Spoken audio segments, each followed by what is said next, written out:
जिस संशोधन विधेयक को पारित किया वो अगर कानून की शक्ल लेता है तो वोटर आईडी कार्ड को आधार से लिंक कर दिया जाएगा। सरकार का तर्क है कि इससे फर्जी मतदान रुकेगा तो वोटर लिस्ट में दोहराव भी नहीं होगा। इतना ही नहीं, चुनाव अधिकारी नए मतदाताओं से आधार की डिटेल मांग सकते हैं। इसके अलावा नए वोटर्स जोड़ने के नियमों में भी बदलाव करने की बात इस विधेयक में शामिल है। रिपोर्ट देखिए। मंत्री जी अब यह प्रस्ताव करें कि विधेयक को पारित किया जाए। I request the bill may be passed. प्रश्न यह है कि विधेयक को पारित किया जाए। जो सदस्य इसके पक्ष में है वो हाँ कहे, जो सदस्य इसके विरोध में है वो ना कहे। मेरे विचार में निर्णय हाँ वालों के पक्ष में हुआ, हाँ वालों के पक्ष में हुआ, प्रस्ताव स्वीकृत हुआ और विधेयक पारित हुआ।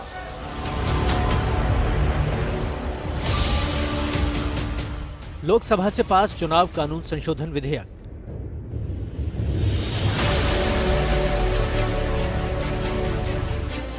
आधार से वोटर कार्ड को लिंक करने का है प्रस्ताव।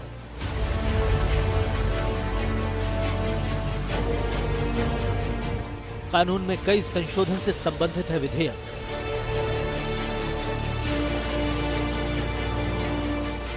लोक प्रतिनिधित्व अधिनियम 1950 में होगा संशोधन।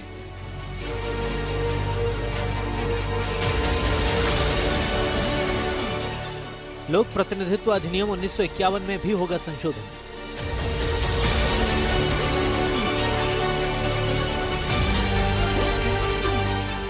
नए मतदाताओं का नाम वोटर लिस्ट में जोड़ना आसान होगा।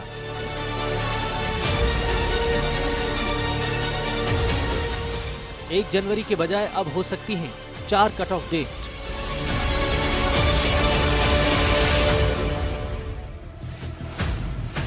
विपक्षियों ने किया संशोधन विधेयक का विरोध। प्रस्ताव को स्वीकृत किया गया। अब सभा विधायक पर फटेवार विचार करेगी। कांग्रेस ने की स्टैंडिंग कमेटी में भेजने की मांग।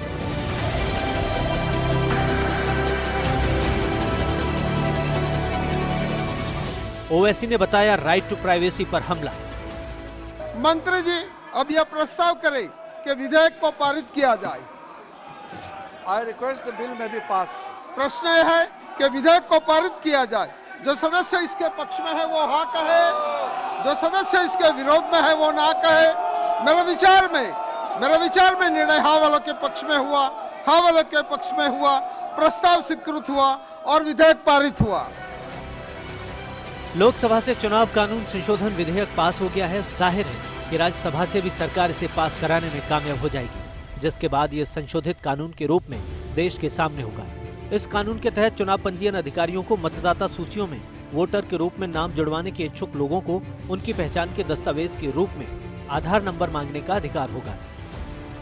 चुनाव सुधार संशोधन विधेयक में क्या क्या है, जरा इस पर नजर डालें तो चुनाव कानून संशोधन विधेयक 2021 मतदाता सूची डेटा को आधार से जोड़ने की अनुमति देता है। लोक प्रतिनिधित्व अधिनियम 1951 में पत्नी शब्द को जीवन साथी शब्द से बदलने का भी प्रस्ताव है।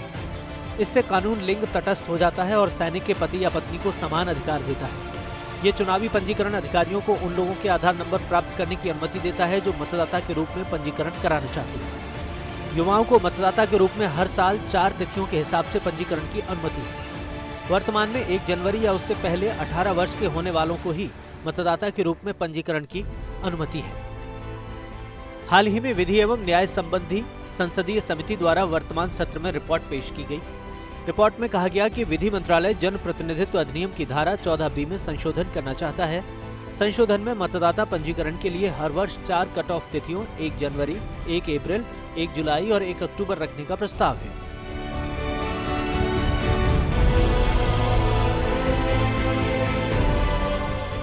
चुनाव सुधार से जुड़ा बिल लोकसभा से पास हो गया है। इसमें वोटर कार्ड को आधार कार्ड से जोड़ने की बात है। विपक्ष की ओर से इस बिल को लेकर विरोध के सुर सामने आए। राज्यसभा में विपक्ष के नेता मल्लिकार्जुन खड़गे ने कहा कि बिल को संसद की स्थायी समिति के पास चर्चा के लिए भेजा जाए। इस विधेयक के माध्यम से जन प्रतिनिधित्व अधिनियम 1950 और जन प्रतिनिधित्व अधिनियम 1951 में संशोधन किए जाने का प्रस्ताव है। विधेयक के मसौदे में कहा गया है कि मतदाता सूची में दोहराव और फर्जी मतदान रोकने के लिए वोटर कार्ड और सूची को आधार कार्ड से जोड़ा जाएगा। विधेयक के मुताबिक चुनाव संबंधी कानून को सैन्य मतदाताओं के लिए लैंगिक निरपेक्ष बनाया जाएगा। वर्तमान चुनावी कानून के प्रावधानों के तहत किसी भी सैन्यकर्मी की पत्नी को सैन्य मतदाता के रूप में पंजीकरण कराने की पात्रता है, लेकिन महिला सैन्यकर्मी का पति इसका पात्र नहीं है। प्रस्तावित विधेयक को संसद की मंजूरी मिलने पर स्थितियां बदल जाएंगी। निर्वाचन आयोग ने विधि मंत्रालय से जन प्रतिनिधित्व कानून में सैन्य मतदाताओं से संबंधित प्रावधानों में पत्नी शब्द को बदलकर स्पाउस करने को कहा था। बिल के तहत एक अन्य प्रावधान में युवाओं को मतदाता के रूप में प्रत्येक वर्ष 4 तिथियों के हिसाब से पंजीकरण कराने की अनुमति देने की बात है। वर्तमान में 1 जनवरी या उससे पहले 18 वर्ष के होने वालों को ही मतदाता के रूप में पंजीकरण कराने की अनुमति है। जाहिर है, जब ये विधेयक कानून के रूप में सामने होगा तो चुनाव से संबंधित कई स्थितियों में बदलाव आएगा। Bureau report, first day news.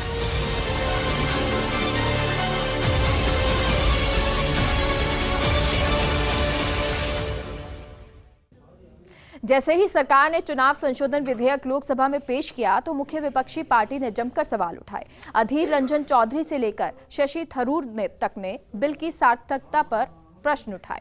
इसके अलावा AIMIM और NCP TMC समेत कई पार्टियों ने बिल लाने पर सरकार से इस पर स्पष्टीकरण मांगा है। आखिरकार ध्वनिमत से बिल लोकसभा से पास हो गया।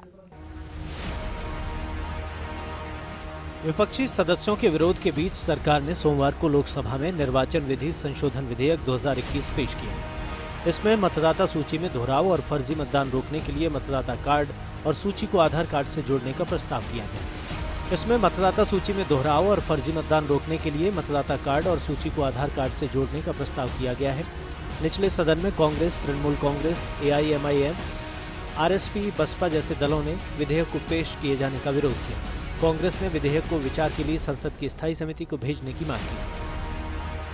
विपक्षी सदस्यों की आशंकाओं को निराधार बताते हुए किरण रिजिजू ने कहा कि सदस्यों ने इसका विरोध करने को लेकर जो तर्क दिए हैं वे उच्चतम न्यायालय के फैसले को गलत तरीके से पेश करने की कोशिश है। ये शीर्ष अदालत के फैसले के अनुरूप है। उन्होंने कहा कि सरकार ने जन प्रतिनिधित्व कानून में संशोधन का प्रस्ताव इसलिए किया ताकि ये सुनिश्चित किया जा सके कि कोई व्यक्ति एक से ज्यादा निर्वाचन क्षेत्र में पंजीकरण न करा सके, फर्जी तरीके से मतदान को रोका जा सके। विधि मंत्री ने कहा कि सदस्यों को इस पर सरकार का साथ देना चाहिए। अध्यक्ष महोदय जी, जो हमारे माननीय सदस्यगण ने इस बिल का इंट्रोडक्शन को अपोज करने का जो तर्क दिया है वो बिल्कुल निराधार है और उसमें जो सुप्रीम कोर्ट का जजमेंट का हवाला दिया वो भी बिल्कुल मिस इंटरप्रेट किया गया है। उन्होंने ना ही इस बिल का ऑब्जेक्टिव को सही तरीके से समझा है, ना इस तर्क जो दिया है वो सही है। सबसे पहले सर, मैं आपके माध्यम से सदन को जानकारी देना चाहता हूं कि इस देश में अगर सरकार कोई कदम उठाते हैं जिससे जो पीपुल्स रिप्रेजेंटेशन एक्ट में ये कहा गया है कि इलेक्शन का जो इलेक्टोरल रोल होता है तो वो क्रेडिबल होना चाहिए ताकि इलेक्शन ही साफ तरीके से क्रेडिबल हो, और साथ साथ सेक्शन 17 पीपुल्स रिप्रेजेंटेशन एक्ट 1950 में कहा गया है no person to be registered in more than one constituency, no person shall be entitled to be registered in the electoral roll for more than one constituency। तो सरकार ये कोशिश करता है कि बोगस वोटिंग रुकना चाहिए और फेक वोटिंग, नकली वोटिंग जो होता है जिसमें अगर रोकने के लिए कदम उठाया जाता है तो इसमें सदन को इसमें साथ देना चाहिए। विधेयक पेश किए जाने का विरोध करते हुए लोकसभा में कांग्रेस के नेता अधीर रंजन चौधरी ने कहा कि ये पुत्तुस्वामी बनाम भारत सरकार मामले में उच्चतम न्यायालय के फैसले के खिलाफ है। कांग्रेस नेता ने कहा, हमारे यहाँ डाटा सुरक्षा कानून नहीं है और अतीत में डाटा के दुरुपयोग किए जाने के भी मामले सामने आए हैं। चौधरी ने कहा कि ऐसे में इस विधेयक को वापस लिया जाना चाहिए और इसे विचारार्थ संसद की स्थायी समिति को भेजा जाना चाहिए। I would like to refer the verdict of Puttuswamy and Union of India, which limited the use of Aadhaar authentication solely to welfare program and to link with PAN numbers of the purposes of income tax. Previous instances where the Aadhaar was used to clean up databases, as was done with Mahatma Gandhi, महत्वपूर्ण पर चर्चा हुई है, उस पर आपत्तियां हमारे कुछ मान्य सदस्य कर रहे हैं, उसको सुनिए प्लीज, अपनी सीट पर वापस जाइए। Deletion of people from database, sir, raising data security, sir, we do not have the data protection law right at this moment at our disposal. So you cannot bulldoze this kind of legislative document नहीं है। which is replete with legal infirmity. Please Trinamool Congress के स्वागत राय ने कहा कि विधेयक में उच्चतम न्यायालय के फैसले का उल्लंघन किया गया है और मौलिक अधिकारों के ये खिलाफ है, इसलिए हम इसे पेश किए जाने का विरोध करते हैं। श्री स्वागत Rai ji, Sir, I beg to oppose the introduction of the bill to amend the RP Act 1950 and RP of the People's Act 1951. This bill is opposed to the Supreme Court judgment in the Puttaswamy case, where it is mentioned that Aadhaar is given to all citizens, all residents, whereas EPIC is given to all citizens. And besides, the central government is interfering with the election commission. The Prime Minister's secretary wrote a letter to the Chief Election Commissioner. Sir, I oppose. चुनाव सुधार bill का विरोध करते हुए AIMIM सांसद असदुद्दीन ओवैसी ने कहा कि राइट टू प्राइवेसी का ये उल्लंघन करता है। सुप्रीम कोर्ट ने यह भी कहा है कि आधार और वोटर कार्ड को लिंक करना गलत है। आप इस तरह कानून बनाकर इलेक्शन कमीशन की स्वायत्तता में दखल दे रहे हैं। ऐसे कदम से हमारा लोकतंत्र सफर करेगा। I stand to oppose this bill. This bill violates the basic structure of the Constitution. In the Keshananda Bharati case, it was clearly said that democracy is part of basic structure. This government is taking away the autonomy of the Election Commission. An EPIC card is issued through a constitutional process by a constitutional government authority. You have no right whatsoever to indulge in this. Secondly, sir, by bringing this bill and making a law, Congress सांसद शशि थरूर ने कहा कि आधार का मतलब केवल निवास का प्रमाण होना था, ये नागरिकता का प्रमाण नहीं है। अगर आप मतदाताओं के लिए आधार मांगने की स्थिति में हैं, तो आपको केवल एक दस्तावेज मिल रहा है जो नागरिकता नहीं बल्कि निवास दर्शाता है। आप संभावित रूप से गैर नागरिकों को वोट का अधिकार दे रहे हैं। I will not take up the time of the House by repeating the excellent arguments already made, but I will add one more argument, sir. We are forgetting that Aadhaar was only meant to be a proof of residence. It is not a proof of citizenship. In our country, only citizens are allowed to vote, sir. So if you are in a position where you are asking Aadhaar for voters, all you are getting is a document that reflects residence. It does not reflect any proof of citizenship.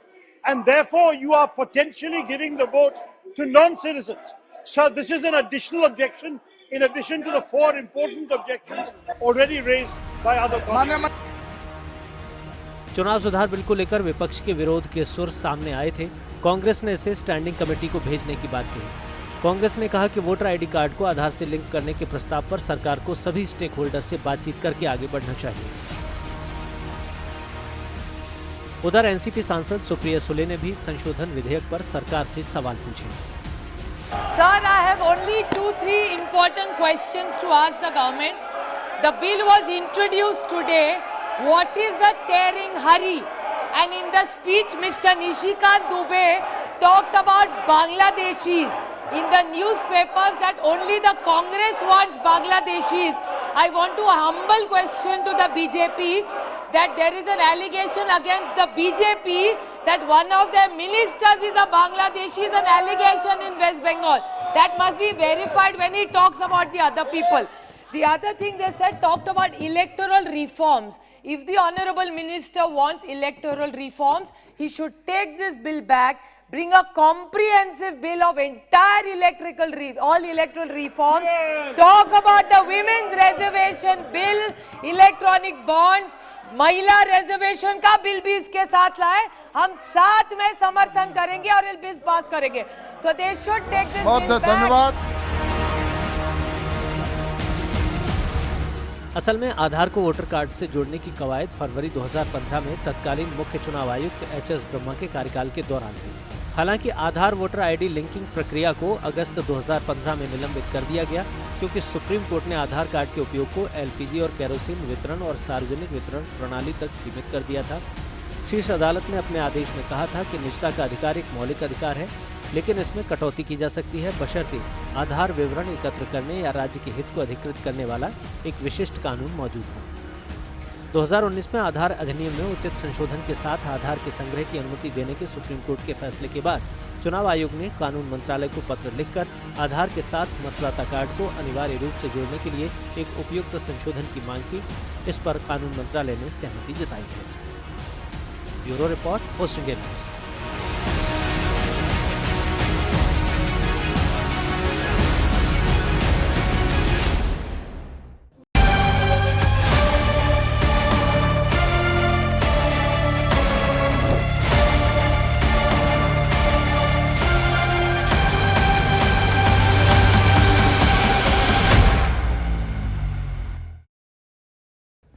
Break के बाद एक बार फिर से आप सभी का स्वागत है। लोकसभा में चुनाव संशोधन अधिनियम के अलावा भी कई मुद्दों पर सकारात्मक चर्चा हुई। सत्ता पक्ष के ही कई सांसदों ने अपने मंत्रियों से सवाल किए, जिसके मंत्रियों ने जवाब दिए। लोकसभा में एक और दिलचस्प बात हुई कि स्पीकर ओम बिरला की अगुवाई में दूसरी बार और इतिहास में तीसरी बार सभी तारांकित सवाल पूछे गए। रिपोर्ट देखिए।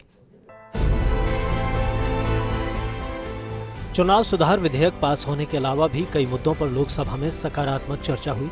डुमरियागंज से बीजेपी सांसद जगदम्बिका पाल ने कपिल वस्तु के राष्ट्रीय महत्व के स्मारकों की सूची में शामिल करने को लेकर सवाल किया, तो संस्कृति राज्य मंत्री मीनाक्षी लेखी ने इसका जवाब दिया कि जो बुद्धिस्ट सर्किट है, जो हमारी सरकार ने एक बड़े राष्ट्रीय महत्व सर्किट के रूप में अंतर्राष्ट्रीय स्तर पर इसकी पहचान बनी है, तो जहाँ गौतम बुद्ध सिद्धार्थ के रूप में 29 वर्षों तक कपिल वस्तु जो सिद्धार्थनगर एक जन्मस्थली उनकी मानी जाती है और 29 वर्षों तक रहे हैं, उसको एएसआई उसको प्रोटेक्ट करती है, तो क्या उसको राष्ट्रीय महत्व के उस स्मारक में रख करके, और कल्चर डिपार्टमेंट का जो एक वहाँ पे संग्रहालय है जहाँ पूरे बुद्ध सर्किट के आने वालों की मांग होती है कि जो बुद्ध का कास्केट है जो यहाँ पे रखा है, उस कास्केट 2 हैं, उसमें एक कास्केट वहाँ पे सिद्धार्थ नगर के उस गौतम बुद्ध के जन्म स्थान पे जहाँ 29 वर्षों तक सिद्धार्थ के रूप में रहे हैं, उस भारत सरकार के संग्रहालय में रखने का काम करेंगे। भगवान बुद्ध के रेलिक्स हैं, उनको 5 स्थानों पर रखने की व्यवस्था की जा रही है, जिसमें सारनाथ है, बोधगया है, नालंदा है, कुशीनगर है और सांची है। और इसके अलावा 2 और जगह को इंस्पेक्ट किया गया है, जिसमें सांची, कुशीनगर, जहां पर बुद्ध रेलिक्स जो है वो अवेलेबल है और नेशनल म्यूजियम वाले उनको शायद डिस्प्ले करने की अभी डिस्प्ले के लिए ले जाया जाएगा पहले फेज़ के अंदर। और जहां तक उसका सवाल है कि सिक्योर जगह, सिक्योर डिस्प्ले के लिए, तो उसमें डीआरडीओ से बात की जा रही है और उनके जो भी रिक्वायरमेंट है उसके आधार पर ये काम किया जाएगा। बिजनौर से बीएसपी के सांसद मलूक नागर ने हस्तिनापुर के विकास से संबंधित सवाल पूछे, तो इसका जवाब भी संस्कृति राज्य मंत्री मीनाक्षी लेखी ने दिया। और हस्तिनापुर जहां भगवान कृष्ण जी साथ रहे हैं और ऐतिहासिक जगह है, उसमें कांग्रेसियों ने करीब 65-70 साल में पिछड़ों की वजह से गुजर, जाट, यादव, पाल, सैनिक, कश्यप, सुनार, लोहार, दलित उपेक्षित रखा। और हम धन्यवाद देना चाहते हैं इस सरकार को, 750 करोड़ रुपए के करीब दिए, लेकिन और देश के हिस्सों की तरह पुनर्त्व विभाग वहां के ऐतिहासिक चीजों की किस तरीके से रखरखाव करना चाहता है, कितना खर्च करना चाहता है और कब तक कर देंगे। जो जितनी पुरानी साइट है, तो जाहिर है कि वहां पर जो भी कुछ चाहे आक्रमणकारियों की वजह से या अन्य वजहों से जो भी तकलीफ रही है पूर्व में, उसके रहते हम उसकी मेंटेनेंस उसी प्रकार से कर सकते हैं। बहुत ज़्यादा नए पत्थर का इस्तेमाल या नई चीज़ें हम नहीं कर सकते, बावजूद उसके म्यूज़ियम बनाना, उसकी एक्सकवेशन करना, और वहाँ पे जो ऐसी हस्तिनापुर जैसी जो पुरानी साइट्स हैं, ऐसी तमाम साइट्स की भी रखरखाव किया जा रहा है। और उस समय के हड़प्पन साइट्स का भी रखरखाव किया जा रहा है, जिसमें धोलावीरा अभी लेटेस्ट साइट है, जिसको हमने यूनेस्को में भी इंस्क्राइब करवाया है। मुंबई नॉर्थ से बीजेपी सांसद गोपाल चिनाया शेट्टी ने पाठ्यक्रम में श्रीमद् भागवत गीता को शामिल किए जाने का सवाल उठाया तो शिक्षा राज्य मंत्री अन्नपूर्णा देवी ने जवाब दिया। चाहता हूं कि बच्चों को स्कूल में शैक्षणिक व्यवस्था में भागवत गीता पढ़ाई जाए और इसलिए मंत्री महोदय से मैं ये पूछना चाहूँगा कि सभी राज्य सरकारों से बातचीत करके देश का जब हम अमृत महोत्सव मनाएंगे तब पूरे देश में सभी स्कूलों में भागवत गीता पढ़ाने की व्यवस्था करने के बारे में सरकार सोच रही है क्या, ये मैं जानना चाहता हूँ। माननीय सदस्य ने जो सवाल पूछा है तो अभी बहुत ही विस्तृत जवाब उनको हमने दिया और अभी भी क्लास 6, क्लास 8, क्लास 7 में भागवत गीता के कुछ पाठ्यक्रम में है और भागवत गीता की पढ़ाई होती है। निशिकांत दुबे ने भोजपुरी को पाठ्यक्रम में सम्मिलित किए जाने से संबंधित सवाल पूछा तो शिक्षा राज्य मंत्री अन्नपूर्णा देवी ने इसका भी जवाब दिया। ये भोजपुरी जो है सर अष्टम अनुसूची में शामिल करने के लिए बिहार, झारखंड, उत्तर प्रदेश के सारे लोग लगातार प्रयास कर रहे हैं और मुझे लगता है कि भारत सरकार भी प्रयास कर रही है। शिक्षा समवर्ती सूची में है सभापति महोदय, अध्यक्ष महोदय, लेकिन जो नई शिक्षा नीति है उसके हिसाब से रीजनल लैंग्वेज को अपने को बढ़ावा देना है। तो भोजपुरी का जो इतने दिन से डिमांड चल रहा है, मैं आपके माध्यम से मंत्री महोदय से पूछना चाहता हूं कि आप भोजपुरी को क्लास 1 से लेकर 12वीं तक CBSE में और कॉलेज में शामिल करने के लिए राज्यों के ऊपर कोई दबाव बनाने की कृपा की जाएगी या भोजपुरी को उसकी जो मान्यता है वो दी जाएगी? शिक्षा समवर्ती सूची में है और साथ ही साथ नई राष्ट्रीय शिक्षा नीति में भारतीय भाषा, क्षेत्रीय भाषा में बच्चों की पढ़ाई अनिवार्य की गई है। इसके माध्यम से भी राज्य भोजपुरी में बच्चों को पढ़ा सकते हैं और जहां तक सवाल है राज्यों को बताने की, तो निश्चित रूप से समय समय पर भारत सरकार एडवाइजरी जारी करती है। तमिलनाडु के कोयम्बटूर से CPIM के सांसद PR नटराजन ने टेक्नोलॉजिकल ट्रेनिंग सेंटर को लेकर सवाल किया जिसका जवाब कौशल विकास और उद्यमिता राज्य मंत्री राजीव चंद्रशेखर ने दिया। Odisha, Coimbatore has granted 40 lakhs it was in the year of 2008. What is the contribution made by the NDA government for the past 7 years, sir? That over the last 7 years, the Ministry of Skill Development and Entrepreneurship under the Skill India mission has laid an extensive network of skilling and training centers, and it consists of, sir, 14,711 industrial training institutes in delivering 143 trades. Specifically, sir, the member has asked a question about Coimbatore, and I would like to point out to him, sir, that in Coimbatore there are 19 ITIs and delivering 89 trades, different trades and skills in different trades. यहाँ ध्यान देने वाली बात यह भी है कि लोकसभा की कार्यवाही के दौरान फिर इतिहास रचा गया। लोकसभा अध्यक्ष ओम बिरला के नेतृत्व में एक बार फिर रिकॉर्ड बना। प्रश्नकाल में दिए गए सभी 20 तारांकित प्रश्नों के जवाब दिए गए। 1972 के बाद दूसरी बार सभी 20 प्रश्नों के जवाब दिए गए। इससे पहले सभी 20 प्रश्न 27 नवंबर 2019 को पहली बार दिए गए। इतिहास में स्पीकर बिरला के नेतृत्व में ही दूसरी बार ये अवसर आया। दोनों ही बार 17वीं लोकसभा के दौरान ही सभी 20 प्रश्न लिए गए। Bureau report, first India news. फिलहाल के लिए हमारे खास प्रोग्राम में इतना ही। आप देखते रहिए फर्स्ट इंडिया न्यूज। नमस्कार।